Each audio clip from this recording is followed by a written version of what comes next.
Welcome everyone to February's NAFA Advisor Ambassador Program. My name is Zach Hewells and I'm the Program Engagement Manager at NAFA. And I am very pleased to be joined with Dr. Rodney Mogey today, who is an Advisor Ambassador All-Star. Always happy to have him on the program. Yacht extraordinaire, advocacy expert. He is one of NAFA Texas's finest, or NAFA National's finest as well. So we are very lucky to have him on here today and going to be telling us about marketing and building your brand in the virtual world. So Rodney, I would love to hear more about this. So I'm going to turn things over to you. Welcome. Well, Zach, thank you so much. I will definitely, hopefully, live up to my billing here. But yeah, I reside in Austin, Texas, and about probably 3 or 4 years ago, I work with advisors. I do a lot of different, helping them support things like that. And about 3 or 4 years ago, I ended up getting rid of my overall office and moving home and really working virtually as much as possible. I still traveled last year with the pandemic. It really made all of us work virtually. And in fact, even networking has become virtual. And so in the financial advisor world, insurance advisor world, being a virtual advisor, being marketing and building your brand, we're kind of already about 30 years behind just because of some of the archaic regulations, some of the archaic compliance rules, things like that. And so when I said I moved home virtually 3 years ago and really started making a huge presence about myself virtually, and actually, believe it or not, that took my business off drastically doing it. I had to figure out a lot of the different rules, do the different things, do the dances with compliance, things like that. So hopefully what I'm going to talk about today is going to really help you go through the next, next 20 minutes, but be able to actually walk away with some things that you can go in there. So we're going to talk about the new environment, what's changed, communicating effectively at home, virtual markets, communicating value, differentiating virtually, and then telling a story, having the right mindset, and working effectively from home, and then answer any questions you might have. So let's just talk about the old way of marketing real quick. Marketing used to be very, I won't really call it targeted, even though there's a target there. It used to be, hey, I was going to do different things. Maybe it was a seminar, maybe it was a dinner or lunches, mailings, calling, referrals, brochures. All we were trying to do is we may have had a target market, but we were really trying to find a very specific, we're trying to go after a larger group to try to get butts in seats or get people in front of us just so we can set an appointment. That old way, you're still probably going to have some parts of it, maybe not in New Jersey right now, but I know a good buddy of mine actually just had 75 people in a room at a Ruth's Chris last night. But they all have vaccines and they're all talking about it. And it was the first time they'd been out in over a year.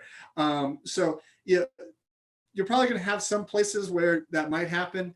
But for the most part, I don't think you're going to have those large groups anymore. It's not going to be cost effective to do it. Mailings, I've actually seen some really success doing hard mailing again because people have gotten in Zoom and email fatigue, but everything is cyclical. I always love calling and I always love referrals, but what we're going to talk about today is how to kind of move that in the next level. And that's really where you got to have the right mindset. You have a fixed mindset. That's what most advisors have, and some of our compliance officers. Not that I'm knocking them, but that's just what they have. And it's you're doing things a certain way. You're doing it how I've always done it. And especially when you're now working at home. When you're at the office, I know one of the things I was always able to do was walk around the office and talk to people, or go do different things just to keep my mind going. It's a little bit harder when you're in your office at home, right? Because you don't have 30 people down the hall to talk to and bug as well, or for them to bug you. So you got to have more of a growth mindset, and rather than these are my limits. These are what I can't do. I've got to be at my computer all day long. You got to have a growth mindset. And part of that is taking some time for you and having flexibility in your calendar. Right now, I've got freezing rain outside, so I can't really do it today. But usually, I take my dog for a walk 2, 3, 4 times just around the block. I might actually have a client on the phone with me. I might have some different things. A lot of times when I'm doing my block walk, I'm actually networking with someone. I'm calling up a COI or someone else that I have that maybe I haven't talked to for a while. So I'm getting my brain out of the office, but two, I'm actually doing something productive while I'm doing it. You also have to be willing to fail. I know in our business, we talk about failure a lot, and there's a reason why a lot of people fail in our business. A lot of times it's because it limits our ability to keep moving forward. Here, what you really got to do is really think about moving forward and having the opportunity to grow a little bit, and coming up with little challenges. So that's where we are on a virtual track right now, is you got to have that. I got to fail. I got to try different things, not keep doing the same thing, and figure out how I can move forward. The first thing you need to do is, as you are building your brand virtually and as you are marketing virtually and growing your practice, is you really got to go back to the basics. And that basic is vision, mission, and goals. You really need to know, what are you trying to do? Where do you want to go? Your niche. How do you really see your practice, and really have a focus? Because that's going to drive everything else we're going to talk about here over the next few minutes. So what's changed? Obviously, how you do business. I love this slide because it's got people shaking hands. I don't think I've shaken someone's hand in the last 9 months. It's a fist bump or this or that when I do see them in person. But for the most part, most people are meeting virtually, or they're doing things electronically. DocuSign has probably blown up in business. We're trying to do all different types of things. So that takes a little bit of the relationship out. So it makes us as advisors really, as we network, as we connect, we've got to bring the relationship back in, put it through the computer screen, put it through the phone, have more time into that rather than business, just so that people feel comfortable to work with us. But it also has a huge opportunity. You're no longer limited to maybe just your neighborhood or just a little spot.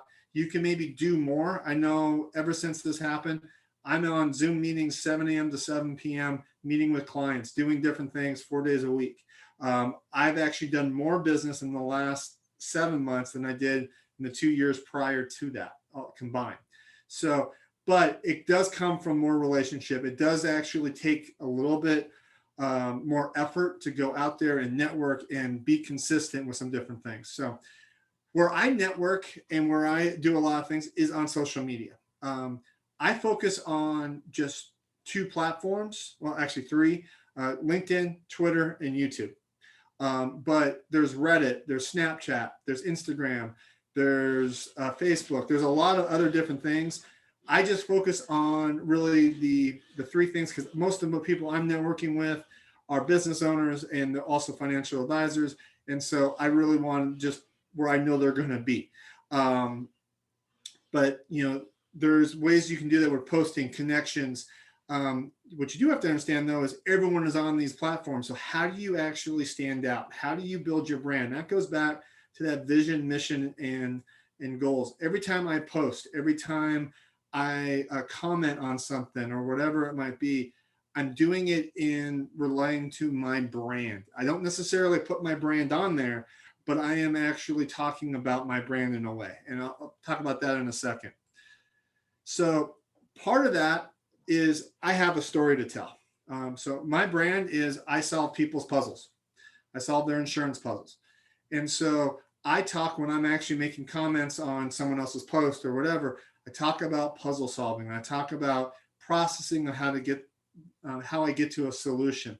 So that's always part of my brand. My brand is always very consistent about that puzzle solving.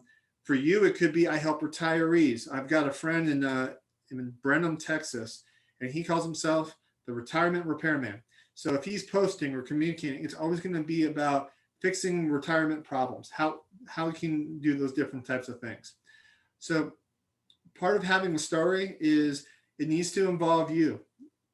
there needs to be another person, and that person has to have a name. So in my story right there, my friend in Brenham is Charlie Matiaski, great NIFA member, great guy all around. And then you got to have different conversations. You have to have, a timeline, and then it's got to have a timestamp to it. All of that connects in with your target market. Okay. And so remember, I talked about, you had target markets, but here, when you're doing things virtually, when you're doing networking and marketing and branding, you've got to be very, very specific about who you're going after and who you're talking to. And then you got to really change your approach for the different groups. So if you've got more than just one group that you go after, you need to change your approach. You need to really have harness messages for each one of those groups. So for example, I work with financial advisors. I help them do disability and long-term care. So when I'm talking to financial advisors, I'm very targeted about disability and long-term care and how I can help them in their practice. But I also do work with small business owners that have been around for 10 to 15 years, are looking to grow, and they or potentially looking to succeed the business of somebody else. So when I'm commenting, when I'm doing different things, again, it goes back to my brand, it goes back to my story, but I'm very targeted with who I'm talking to, what groups I'm in, those different types of things. So with new marketing, it's a relationship piece, a warm call, and experience of trust. And talk about these pieces and how you do that. So first of all, is to get that relationship going, is you got to build your network. I've got 6,000 people I'm connected with on LinkedIn. That is a number I know. I check it every day, of who I'm connecting. I don't just randomly connect though. I actually, connect with people that, are already connected with other people with me. I have people introduce me to people. I do find them every time I connect with someone. I always write a little note. Hey, I saw that we, both went to McAllister. That's the college I went to. I'd like to connect with you, things like that. So I'm constantly doing that on LinkedIn, also on YouTube and Twitter, but I'm having a conversation with them when I do it. Now I am selective. They've got to fit my two groups for the most part. They've either got to be a financial advisor or work in the home office in the insurance company or something like that, or they've got to be a small business owner. Or they're, part of a small business, at a high executive level. I don't connect with anybody really other than that, unless, it's a networking connection, like another agent or a PNC agent or something like that. So those are some of the things that you got to really look at. You got to understand your clients. I will go into my clients that I'm connected with, and I'll look at their list. And if they've got other business owners, I'll connect with them. And let them know. And it's a kind of way to do a warm introduction in a way, even though it's a cold introduction. But now they get to see your name, and then you can talk to Zach and say, "Hey, Zach, I know that you and I seem to be connected to Emily, and hey, she looks like she's running a business. Do you know if she's struggling with anything? Da da da. Well, yeah, da da da. Great. Would you mind sending her a quick email?" Or a text, let her know that I'd love to talk with her and see if I can help. So I already know Emily as far as he knows, because I'm connected to her, and so it makes the introduction process a little bit easier. But it also allows you to build connections. And then you got to understand this is a marathon, not a sprint. So like I said, there's a lot of different tools out there: LinkedIn, Facebook, Instagram, Reddit, YouTube, WhatsApp. But you can also be a member of associations. I'm a member of 22 associations in the areas that I want to actually grow and market. So I'm a member of their pages. I contribute content on their pages. I connect with their members on their pages, through their pages, reach out to them. It could be just, "Hey, Zach, how are you doing today? Hey, Zach, I was looking at your profile. I noticed that you are a UCLA Bruin. Hey, that was a great game the other day." Whatever it might be, just finding little things to get them to interact with you and have a conversation. Yeah, you're doing it virtually, but you want them to constantly see your name. You want them to kind of, click on your profile a lot.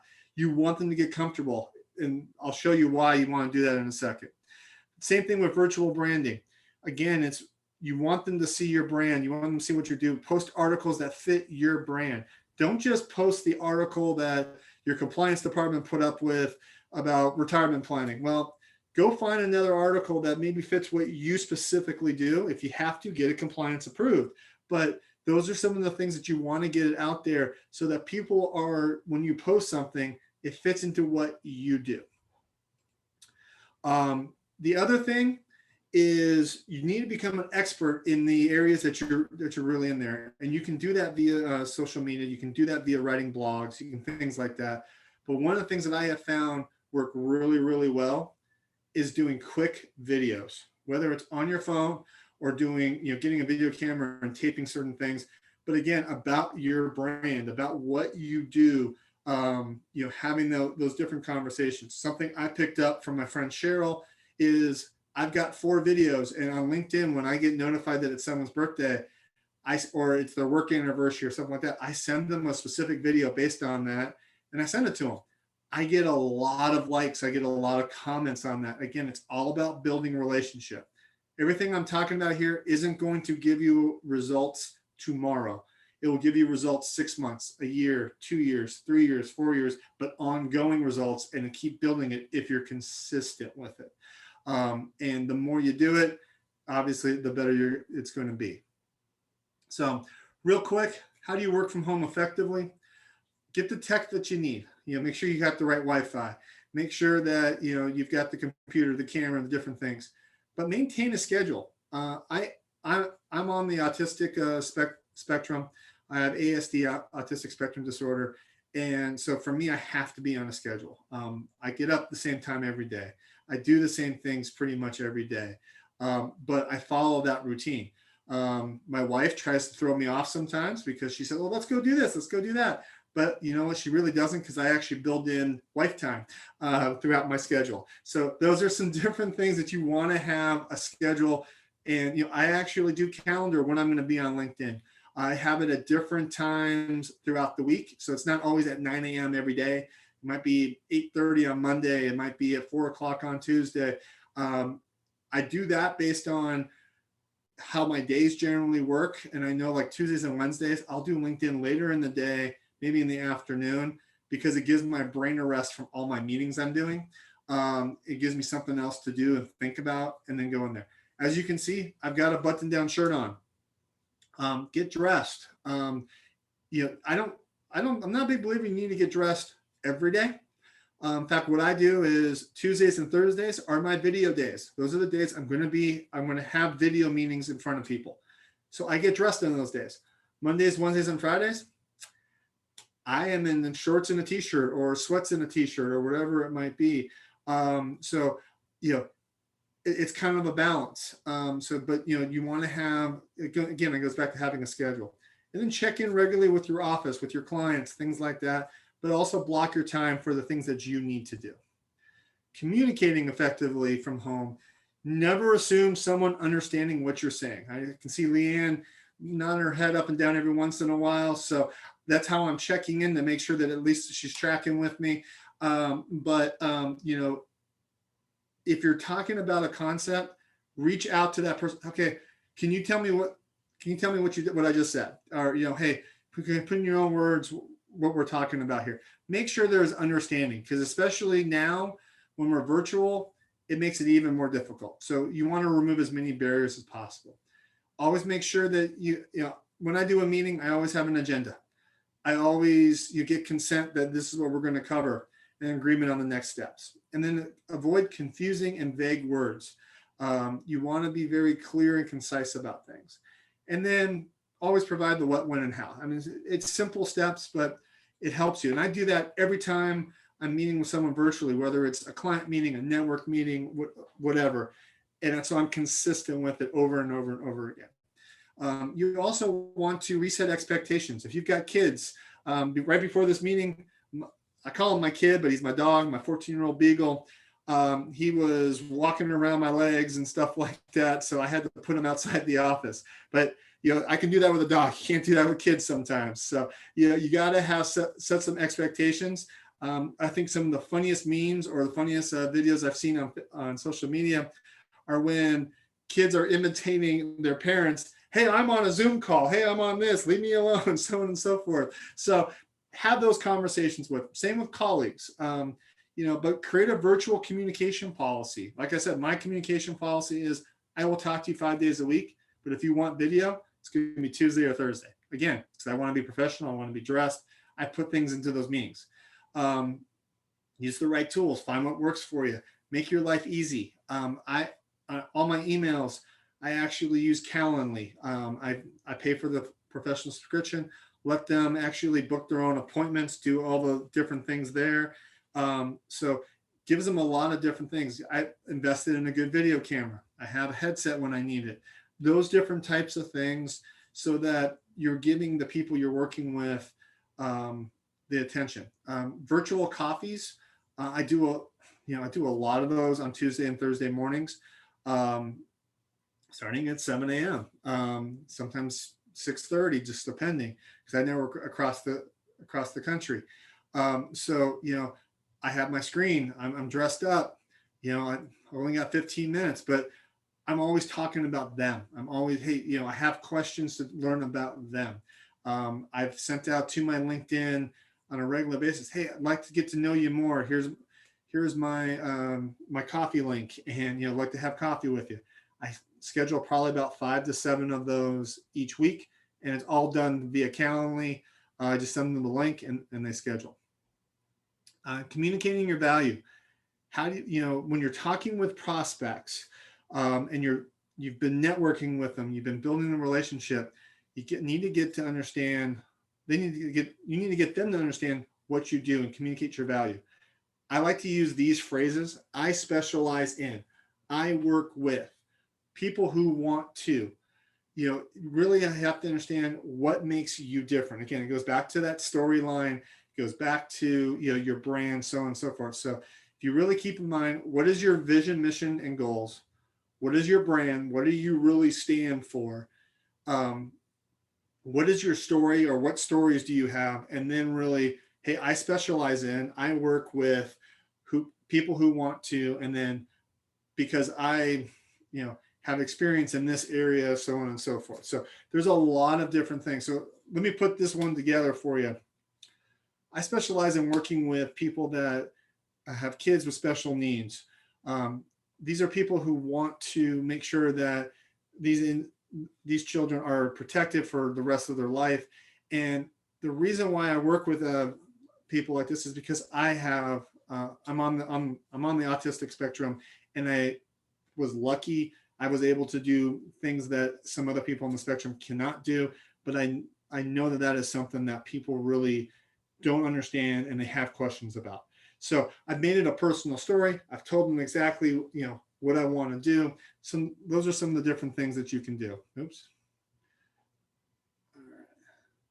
So differentiating yourself virtually. This is probably the biggest thing, is you want to build a relationship. You want to have that story, getting across your value.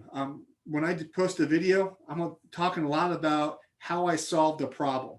I'm giving a story, but I'm talking about how I solved the problem. Guess what that does? It gives a story, gives something people can relate to, and it also demonstrates my value without me telling you what my value is. But when I do post a video, when I post an article or whatever it is, I'm identifying it to a very specific target market, and making sure that it goes out to those different things. Again, it's very focused messaging, and all of this allows me to become introducible. So some common mistakes when you do this is selling virtually. We've all probably had this. You connect with someone, or someone connects with you on LinkedIn, and you say, accept. And then 2 minutes later, pops up on your phone, at least it does for me, it pops up on your phone that Zach has responded back to me, and he just verbal vomits all the value that he has as, I don't know, whatever his role, whatever he's trying to sell. Guess what? I never talked to Zach again. Now I'm connected. Sometimes I actually delete them. But what I do is when I connect with someone, I do send them a note. Hey, we're connected to a lot of the same people, or, hey, I see that you and I are in the same group, or, hey, I see we have the same interest. I'd like to connect with you and learn from you. When they accept, I then actually send a video that I have that says, hey, I'm Dr. Rodney Mogey. Thank you so much for connecting. I look forward to talking with you. Have a great day. That's all it is. It's real simple. Send it. I actually get comments. Wow, I was expecting a sales pitch and it wasn't. Thank you so much. And then I send back, hey, can you tell me about what you do? Hey, what? I saw that you went to University of Texas. What did you study there? What did you like about the University of Texas? What didn't you like? And I'll go back and forth on LinkedIn messaging all day long, at different times of the day, and have these conversations. I get probably 200 messages that come across a day, constantly having conversations. This really, builds that relationship. So it takes away selling virtually. I don't ask people right away. I don't tell them what I do. Notice anything that I just said right there, I'm not telling them what I do. But after I've built a relationship, maybe I've scheduled a coffee to have a coffee with them, things like that. Probably after 4, 6, 10, 12 interactions, then I do, hey, and this is the wording you probably should write down. Hey, we've gotten to know each other personally. I'd like to set some time aside to get to know you professionally. So we've gotten to know each other personally. I'd like to set some time aside to get to know you professionally. And what that means is basically I want you to get to know me professionally. I want to know how I can help you. And it works 98% of the time. So when I contact out, again, got to know you personally. How about professionally? But then what I do is I take it to the next level. One of my really good friends, Gail Goodman, she's known as the phone coach. What I've done is I go on to Haystack. I've created a digital business card. When I use that line, got to know you personally, I'd like to learn about you professionally. I then say, what is your cell phone number? I'd like to send you my digital business card so that when I reach out, my name's going to be in your phone. And they always give me their cell phone. So I send them the cell phone. I then send them a digital business card with my picture, my name, my number, everything in it. About a day later, I will send them a text. Say, hey, thanks for giving me your cell phone. Hopefully you got my digital business card. I'd like to set a phone date just so that we can connect because I know you're busy. Just wanted to see if there's a good time next week where I can call you. All I'm doing, this is not a long meeting. All I'm doing is I want to know when they're going to be by their phone for me to call them. I then call them at that specific time.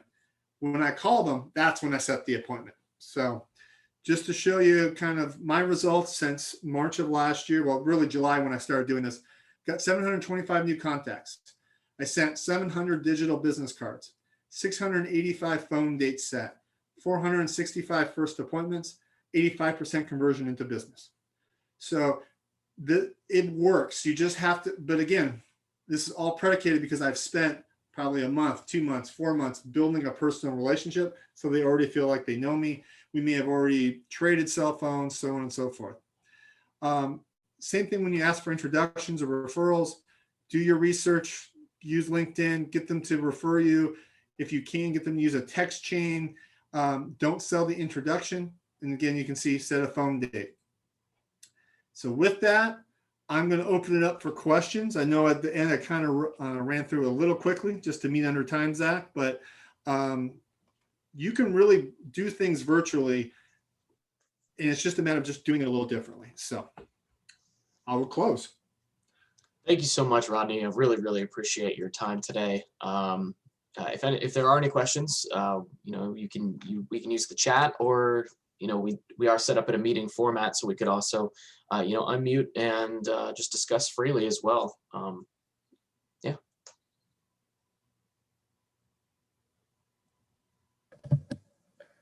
So the information that you provided was really valuable and useful, and it makes so much common sense.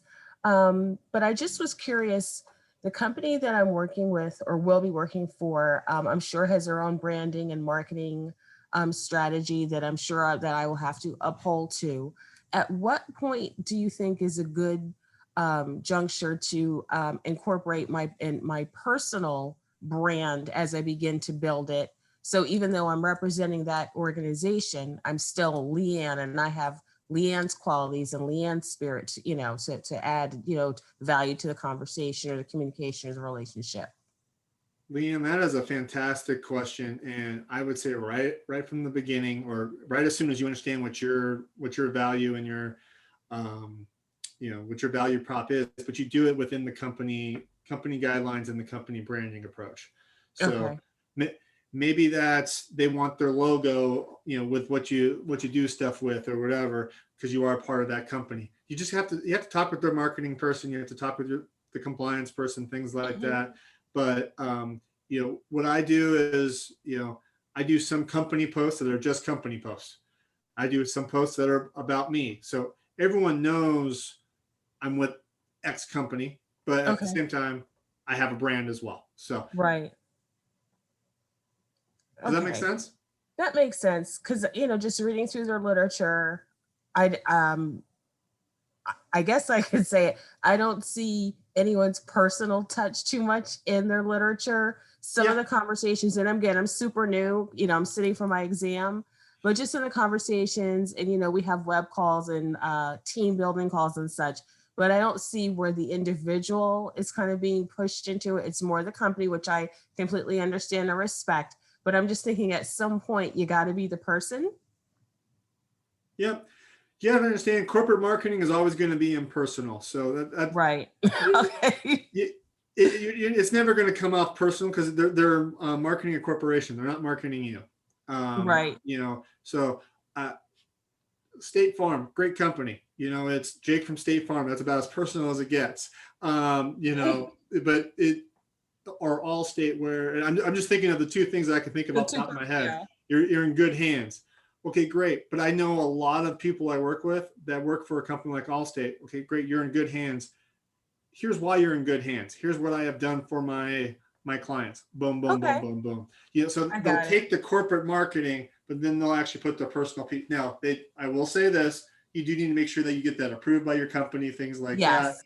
But it's you can do some different things. Like when I was talking about the videos, what I do with those is I don't necessarily always have to have them approved if they're no more than a minute. So Mm-hmm. sometimes my videos might be like the other day I had to take my dog to the vet. So I actually posted in there, hey, we probably all had to deal with this. I had to take my dog to the vet because he was coughing and not breathing well, so on and so forth. But I've got so many things on my plate I got to get done. Put in your comments what you have to deal with. I got Okay.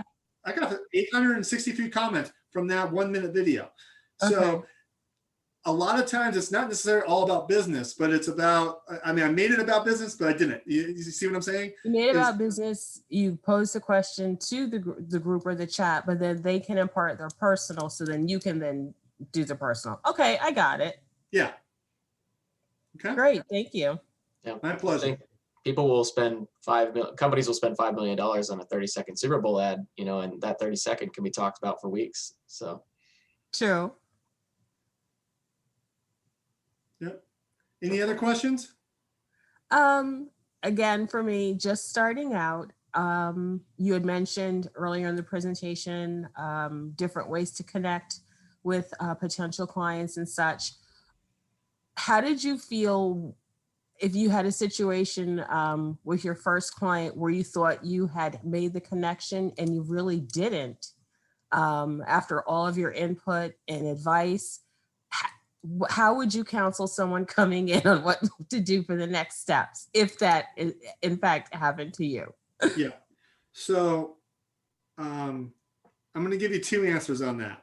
Okay. The first one's a pretty personal one. I am, as I mentioned, I'm autistic. I'm on the autistic spectrum disorder. So I don't necessarily have that type of issue. I don't have that feeling issue. Okay. Yeah. So if some, I did a bunch of work, they didn't like me or didn't connect or whatever, I just moved on. Now Okay. that's me. Okay, that's the personal issue. That's the Okay? person. And I thank you for clarifying that the way you did. But I've Yeah. also coached people, and I've Okay. done a lot of studying and done a lot of different things of helping advisors get through that, because I understand for me, that's not a problem. I just move to the next person. But for everyone else, that could be a little bit more difficult. And remember, I kept talking about building relationship.